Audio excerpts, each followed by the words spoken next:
मैं आपसे बनवाया था। आज हम सबसे पहले देखेंगे असाइनमेंट ऑपरेटर्स और स्प्लिटर को देखेंगे। ठीक है। अब देखो, मैं यहाँ पास क्या कर रहा हूँ। सबसे पहले मैं वेरिएबल डिक्लेयर कर दे रहा हूँ। Int X comma Y comma Z. ठीक है। Int X comma Y comma Z last में semicolon. Okay. Int X comma Y comma Z last में सेमी कोलन। हाँ। अब मैं यहाँ पास क्या कर रहा हूँ। सबसे पहले यहाँ पास क्या हो गया, वेरिएबल डिक्लेयर हो गए। ठीक है। यहाँ पास 3 वेरिएबल डिक्लेयर हुए। अब मैं ये तीनों वेरिएबल को वैल्यू असाइन कर रहा हूँ। ठीक है, असाइनमेंट ऑपरेटर को यूज करके। हाँ, यहाँ पास मैं कर रहा हूँ x इज इक्वल टू यहाँ पास मैंने कर दिया क्या, 10 असाइन कर दिया किसके अंदर, x के अंदर। नेक्स्ट हमने क्या किया, y इज इक्वल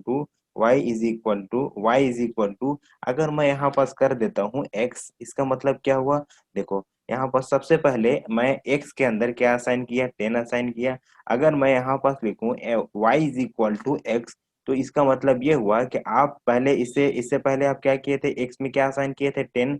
अब ये जो 10 असाइन है x में, अब यहाँ पास मैं किस में असाइन कर रहा हूँ, y में। तो y में क्या असाइन होगा, 10। ठीक है, 10। हाँ, उसके बाद नेक्स्ट नेक्स्ट यहाँ पास मैं कर रहा हूँ, क्या कर रहा हूँ।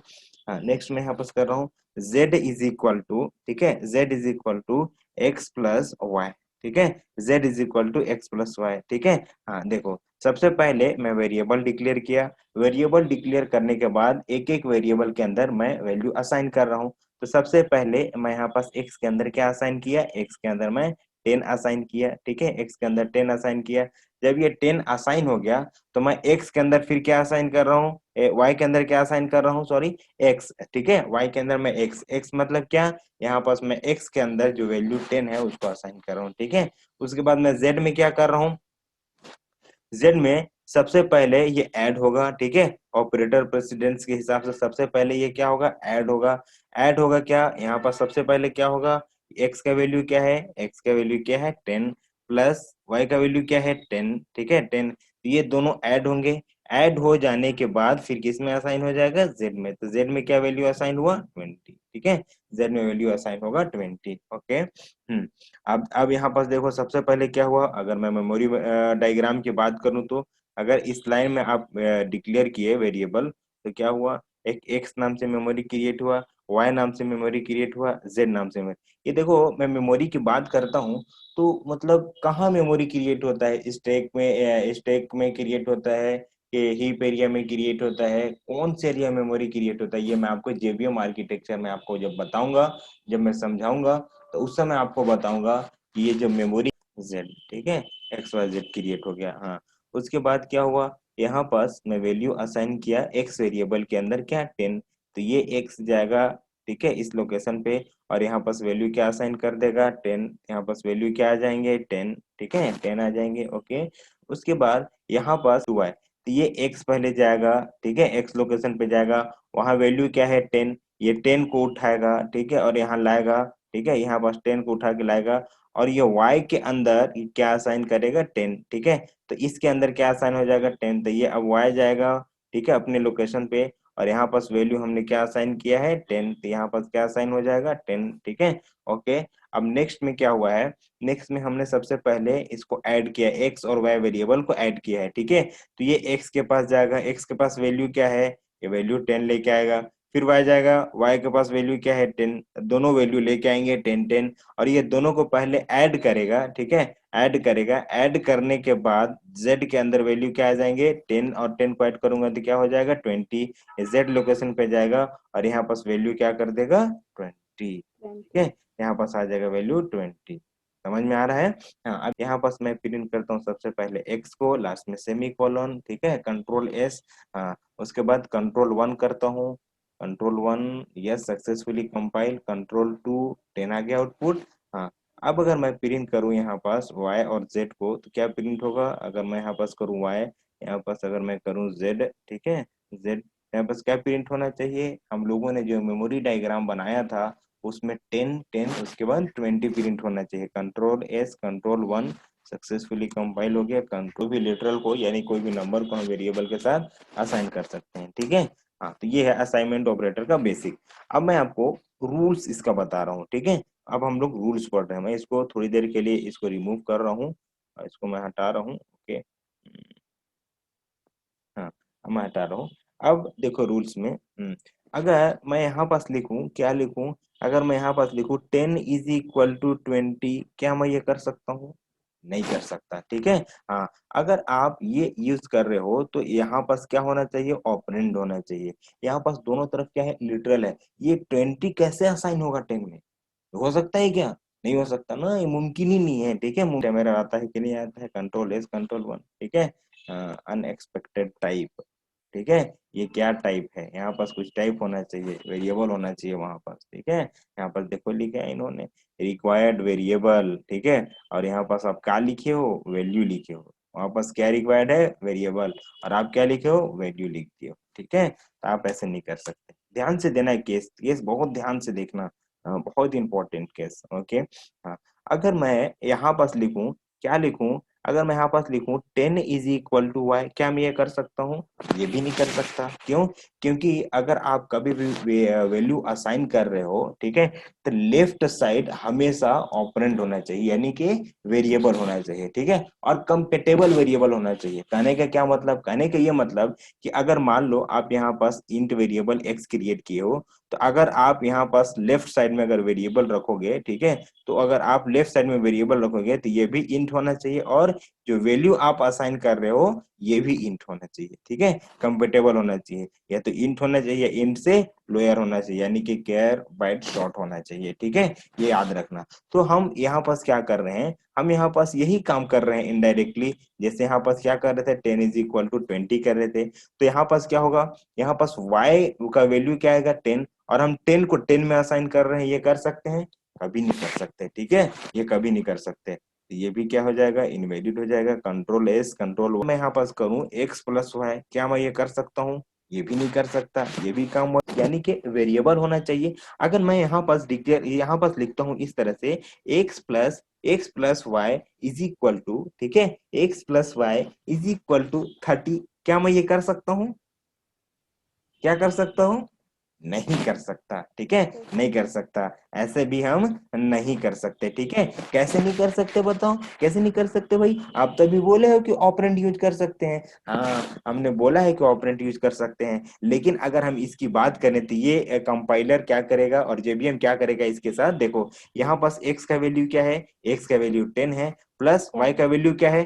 10 है ना। तो 10 इज इक्वल टू 30, है ना।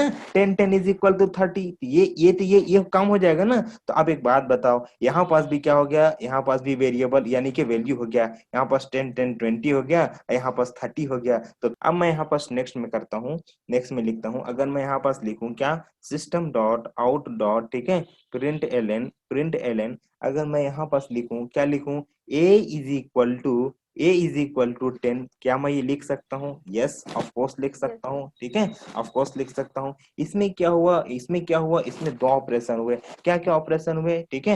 हाँ, अगर मैं यहाँ यहाँ तक का मैं आपको समझा चुका हूँ, है ना, यहाँ से यहाँ तक हम लोग देख चुके हैं। अब मैं इसकी बात कर रहा हूँ, ठीक है। अगर मैं यहाँ पास देखूं, ए नाम से मेमोरी क्रिएट हुआ, ओके, ए नाम से मेमोरी क्रिएट हुआ, ठीक है। ए नाम से मेमोरी क्रिएट होने के बाद, ठीक है, ए नाम से मेमोरी क्रिएट हो गया यहाँ पास। अब ये यहाँ पास मैंने क्या लिखा है? ए इज इक्वल टू 10, ठीक है। तो ये सबसे पहले ए वेरिएबल के अंदर 10 असाइन होगा, ठीक है, 10 असाइन होगा। 10 असाइन हो जाने के बाद, ठीक है, 10 असाइन हो जाने के बाद फिर जब असाइन हो जाएगा तो फिर ए वेरिएबल जाएगा और यहाँ पास जो वैल्यू है 10 उसको लेके आएगा और यहाँ पास क्या प्रिंट करेगा? 10, ठीक है। तो इस तरह से हम यहाँ 10 आ गया आउटपुट, ठीक है। ओके, अब नेक्स्ट अगर हम देखें, मैं इसी को कॉपी करता हूँ, पेस्ट करता हूँ। अगर मैं यहाँ पास लिखूं, क्या लिखूं? BO इज इक्वल टू 10, क्या मैं ये कर सकता हूँ? बिल्कुल नहीं कर सकता। क्यों नहीं कर सकता? क्योंकि इनकम्पेटेबल होगा। बुलियन में हमेशा दो ही वैल्यू असाइन हो सकता है, और वैल्यू क्या है? ट्रू और फॉल्स। अगर हम उसके अलावा कुछ भी असाइन करने की कोशिश करेंगे तो कंपाइलर एरर थ्रो करेगा, ठीक है। क्या लिखेगा? Incompatible type int can not be converted to boolean, ठीक है। हाँ, ओके। अब यहाँ पास मैं क्या कर रहा हूँ? अब अगर मैं यहाँ पास अगर बुलियन के अंदर असाइन कर दिया, क्या असाइन कर दिया? अगर मैं प्रिंट ट्रू, ठीक है, control S control one control two, true print किया। तो हम ऐसे भी, कहने का मतलब बस ये है कि हम ऐसे भी असाइन कर सकते हैं। एक ये भी तरीका है, ठीक है, कि हम असाइन कर सकते हैं। यहाँ बस प्रिंट भी हो रहा है और असाइन भी हो रहा है, यहाँ पास दो काम हो रहे हैं, ठीक है। हाँ, अब अगर मैं नेक्स्ट में करूँ, क्या करूँ? अगर मैं यहाँ पास लिखूं S1 इज इक्वल टू, अगर यहाँ पास मैं लिखूं S1 इज इक्वल टू, अगर मैं यहाँ पास लिखता हूँ, क्या लिखता हूँ, मान लो, ओहो, यहाँ पास मैं लिखूं, क्या लिखूं, अगर यहाँ पास मैं लिखूं क्या, राम राम, ठीक है, तो आपको पता है कि क्या हो रहा है बैकग्राउंड में, कंट्रोल S, कंट्रोल 1, ठीक है, कंट्रोल 2, पहले जाके असाइन करेगा, उसके बाद फिर क्या करेगा, ठीक है, केस 1। अब केस 2 देखते हैं दोस्त, ठीक है, अगर आपको इतना समझ में आ गया होगा तो बिल्कुल आगे भी समझ में आएगा।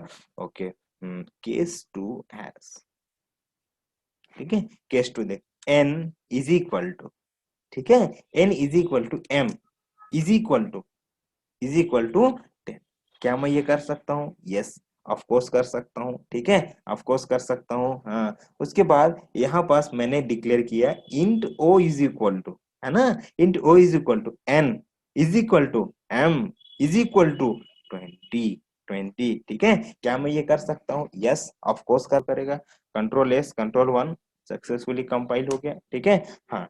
अब मैं आपको यहाँ पर क्या कर रहा हूँ, आपको इसको मैं समझाने की कोशिश कर रहा हूँ, ठीक है। सबसे पहले देखो यहाँ पास m नाम से वेरिएबल क्रिएट हो चुका है, ठीक है। मैं यहाँ पास क्या कर रहा हूँ, इस लाइन में मैं थोड़ा सा स्पेस लेना चाहूंगा, हाँ। अब देखो यहाँ पर सबसे पहले एम नाम से मेमोरी क्रिएट हुआ, एम नाम से मेमोरी क्रिएट हो गया। अब देखो, अब जब मैं यहाँ पास लिखा हूं तो सबसे पहले ये m इज इक्वल टू 10, ठीक है, यानी कि m वेरिएबल के अंदर क्या असाइन होगा, सबसे पहले 10 असाइन होगा, ठीक है, 10 असाइन होगा। मैं यहाँ पास लिखा हूँ n is equal to m, यहाँ लिखा हूं, तो ये m वेरिएबल के पास जाएगा, जो m वेरिएबल के पास जो वैल्यू रहेगा, ठीक है, वैल्यू क्या रहेगा इसके पास, 10, तो ये जो 10 है ये 10 को उठाएगा और किसके अंदर असाइन करने की कोशिश करेगा, n के अंदर, तो n के अंदर क्या असाइन हो जाएगा, 10, ठीक है, समझ में आ रहा है, हाँ, n के असाइन हो जाएगा, n के अंदर क्या असाइन हो जाएगा, 10, ठीक है, 10। हाँ, अब इस लाइन में क्या हुआ है, इस लाइन में देखो ओ नाम से मेमोरी क्रिएट हुआ है, क्योंकि यहाँ पर सिर्फ और सिर्फ इंट ओ लिखा हुआ है ना, तो ओ नाम से मेमोरी क्रिएट हुआ है बस, हाँ। उसके बाद यहाँ पास क्या हुआ, उसके बाद यहाँ पास ये हुआ है, सबसे पहले ये एम वेरिएबल के अंदर क्या असाइन हो जाएंगे, 20, ठीक है, एम वेरिएबल के अंदर क्या असाइन हो जाएंगे, 20। कभी भी अगर ऐसे मल्टीपल असाइनमेंट ऑपरेटर यूज हुआ है तो अंदर, सॉरी, एन के अंदर असाइन कर रहे हैं किसको, एन को, ठीक है, एम को असाइन कर रहे हैं किसके अंदर, एन के अंदर, तो एम को असाइन कर रहे हैं एन के अंदर, तो एम का वैल्यू क्या हो गया, 20, तो यहाँ पास 20 किसके अंदर फिर असाइन हो रहा है, एन के अंदर, तो एन के अंदर भी क्या असाइन होगा, 20। अब मैं एन का वैल्यू क्या है, 20, अब एन को मैं किसके अंदर असाइन कर रहा हूँ, ओ के अंदर, तो ओ के अंदर क्या हो जाएगा असाइन, 20, ठीक है, यानी कि ओ एम एन की वैल्यू क्या हो जाएंगे, 20 20 20, क्योंकि सही में ऐसी हुआ है कि नहीं हुआ है, system dot out dot print ln, ठीक है। यहाँ पास मैं क्या करूँ, सबसे पहले किसको प्रिंट करूँ, एम को ही कर देता हूँ, लास्ट में सेमी कॉलन, है ना, चलो, system dot out dot control 1, control 20 20 print हो, पहले आप वो को प्रिंट करो, कोई दिक्कत नहीं, ऐसा जरूरी नहीं है कि आप सीक्वेंस में प्रिंट करो, कंट्रोल S, कंट्रोल 1, कंट्रोल 2, कोई दिक्कत नहीं, ठीक है, वेरिएबल तो असाइन हो गए। ये केस 2 समझ में आ गया आपको, है, ओके। हम्म अब देखना, अगर मैं यहाँ पास वेरिएबल डिक्लेयर कर दे रहा हूँ लॉन्ग, ठीक है, long L1 comma, sorry, semicolon, long L1 semicolon, यहाँ पास बाइट, बाइट B1 सेमीकोलन, ठीक है, बाइट B1 सेमीकोलन, उसके बाद बुलियन, ठीक है, बुलियन BO2, ठीक है, BO2 सेमीकोलन, ठीक है, यहाँ पर सबसे पहले वेरिएबल डिक्लेयर किया कर दिया मैंने। अब बताना आप लोग, अगर मैं यहाँ पास L1 इज इक्वल टू, ठीक है, L1 इज इक्वल टू, है ना, L1 इज इक्वल टू, अगर मैं यहाँ पास लिखूं m, है ना, m इज इक्वल टू, अगर यहाँ पास 30 लिखूं, क्या मैं कर सकता हूँ, पहले असाइन कर रहा हूँ m वेरिएबल के अंदर जो इंटीजर टाइप है, तो इंटीजर टाइप है कितने बाइट का है, इंटीजर 4 बाइट, लॉन्ग कितने बाइट का है, 8 बाइट, तो आसानी से ये असाइन हो सकता है, तो हम यहाँ पास L is equal to M कर सकते हैं, यानी कि 30 किसके अंदर आया, पहले M के अंदर, M के अंदर का वैल्यू क्या हो गया, 30, अब 30 किसके अंदर असाइन कर रहा हूँ, L1 के अंदर, तो L1 के अंदर क्या वैल्यू आ गया, अगर मैं यहाँ पास लिखता हूँ मान लो 40, ठीक है, मान लो 40, ये क्या है, बाइट है, है ना, बाइट है, B1 बाइट है। अब आप देखो यहाँ पास ये 40, ये जो 40 है मैं किसके अंदर असाइन किया, एम के अंदर। एम वेरिएबल किस, ये टाइप किस कैसा है, इंटीजर टाइप का है एम, है ना, एम का टाइप इंटीजर है, इंटीजर का साइज क्या है 4 बाइट। तो 4 बाइट को आप कैसे assign, one incompatible type possibility conversion from int to byte, ठीक है। हाँ तो ऐसे मतलब देखो अब, क्योंकि ये ऑलरेडी हम लोग पढ़ चुके हैं, है ना, ऑलरेडी पढ़ चुके हैं। ओके, अगर अब बताओ, अगर मैं यहाँ पास करूँ BO2 is equal to BO2 is equal to BO2 is equal to M is equal to यहाँ पास अगर मैं करता हूँ 60, क्या मैं ये कर सकता हूँ, 60 असाइन हो सकता है एम के अंदर। लेकिन यहाँ पास जो एम के अंदर असाइन हुआ 60, वो उसको हम बुलियन के अंदर असाइन नहीं कर सकते। बुलियन के अंदर सिर्फ और सिर्फ दो ही लेटरल असाइन कर सकते हैं, ठीक है, दो ही वैल्यू असाइन कर सकते हैं, ट्रू और फॉल्स। उसके अलावा अगर हम कुछ भी असाइन करने की कोशिश करेंगे तो कंपाइलर एरर थ्रो करेगा। Control boolean int can not be converted to b1 is equal to byte 30। M किस तरह का है, एम का टाइप क्या है, इंटीजर, है ना। तो मैं यहाँ पास क्या सबसे पहले क्या असाइन किया, ये 30 असाइन किया किसके अंदर, एम के अंदर। एम जो इंटीजर है, इंटीजर वैल्यू, उसको मैं किसके अंदर कन्वर्ट कर रहा हूँ, बाइट के अंदर। ये बाइट के अंदर कन्वर्ट हो गया, ठीक है। जब यू असाइन कर रहा हूँ जिसमें, ठीक है, जिसमें इसको असाइन करो, ये भी किस तरह का है, बाइट का है, तो बाइट बाइट है, बाइट वैल्यू में आ गया यहाँ पास, ठीक है। तो ये कर सकते हैं ना, क्यों नहीं कर सकते, ऑफकोर्स कर सकते हैं। Control S control 1, control s control 1, int p is equal to int p is equal to 10 plus, ठीक है, 10 10 प्लस m, ठीक है, int p is equal to 10 plus m is equal to 40। क्या आएगा इसका आउटपुट, मैसेज करके बताओ। Table create हुआ इज इक्वल टू, यहाँ पास देखो क्या हो गया, 10 प्लस एम का क्या है वैल्यू, मान लो वैल्यू है इसका 20 या 30 मान लो, ठीक है, 30 है value. M is equal to क्या है 30, इज इक्वल टू, तो क्या हम ये कर सकते हैं 40 इज इक्वल टू 40, कर सकते हैं, ये 40 40 में असाइन होगा, है ना, आप नहीं इधर ही से देखना। तो फिर नहीं हो सकता ना, देखो, सिर्फ और सिर्फ control 1, unexpected type required variable, यहाँ पास इंट नाम से, सॉरी इंट पी नाम से वेरिएबल क्रिएट हुआ, पी इज इक्वल टू, ठीक है। अब यहाँ पास मैंने कर दिया 10, ठीक है, उसके बाद क्या था प्लस, उसके बाद क्या था ब्रैकेट, उसके बाद क्या था एम इज इक्वल टू 40, ठीक है, M is equal to 40, last में सेमी कोलन। हाँ, नेक्स्ट लाइन में क्या होगा, ये नेक्स्ट लाइन में क्या होगा, सबसे पहले सबसे पहले ये m के अंदर असाइन हो जाएगा वैल्यू क्या 40, ठीक है, सबसे पहले m के अंदर असाइन हो जाएगा वैल्यू 40। हाँ, जब ये 40 असाइन हो गए तो नेक्स्ट टाइम में क्या होगा, 40 प्लस 10 क्या हो जाएगा यहाँ पास 50, ठीक है 50। अब p के अंदर क्या असाइन हो गया 50, अगर मैं अब p को प्रिंट करूंगा तो क्या प्रिंट होगा 50, देखते हैं वही प्रिंट होता है कि नहीं, सिस्टम डॉट आउट डॉट, ठीक है, प्रिंट एलन, अगर मैं यहाँ पास क्या प्रिंट करूँ, p को लास्ट में semi colon, control S control 1 control 2, 50 print हुआ कि नहीं।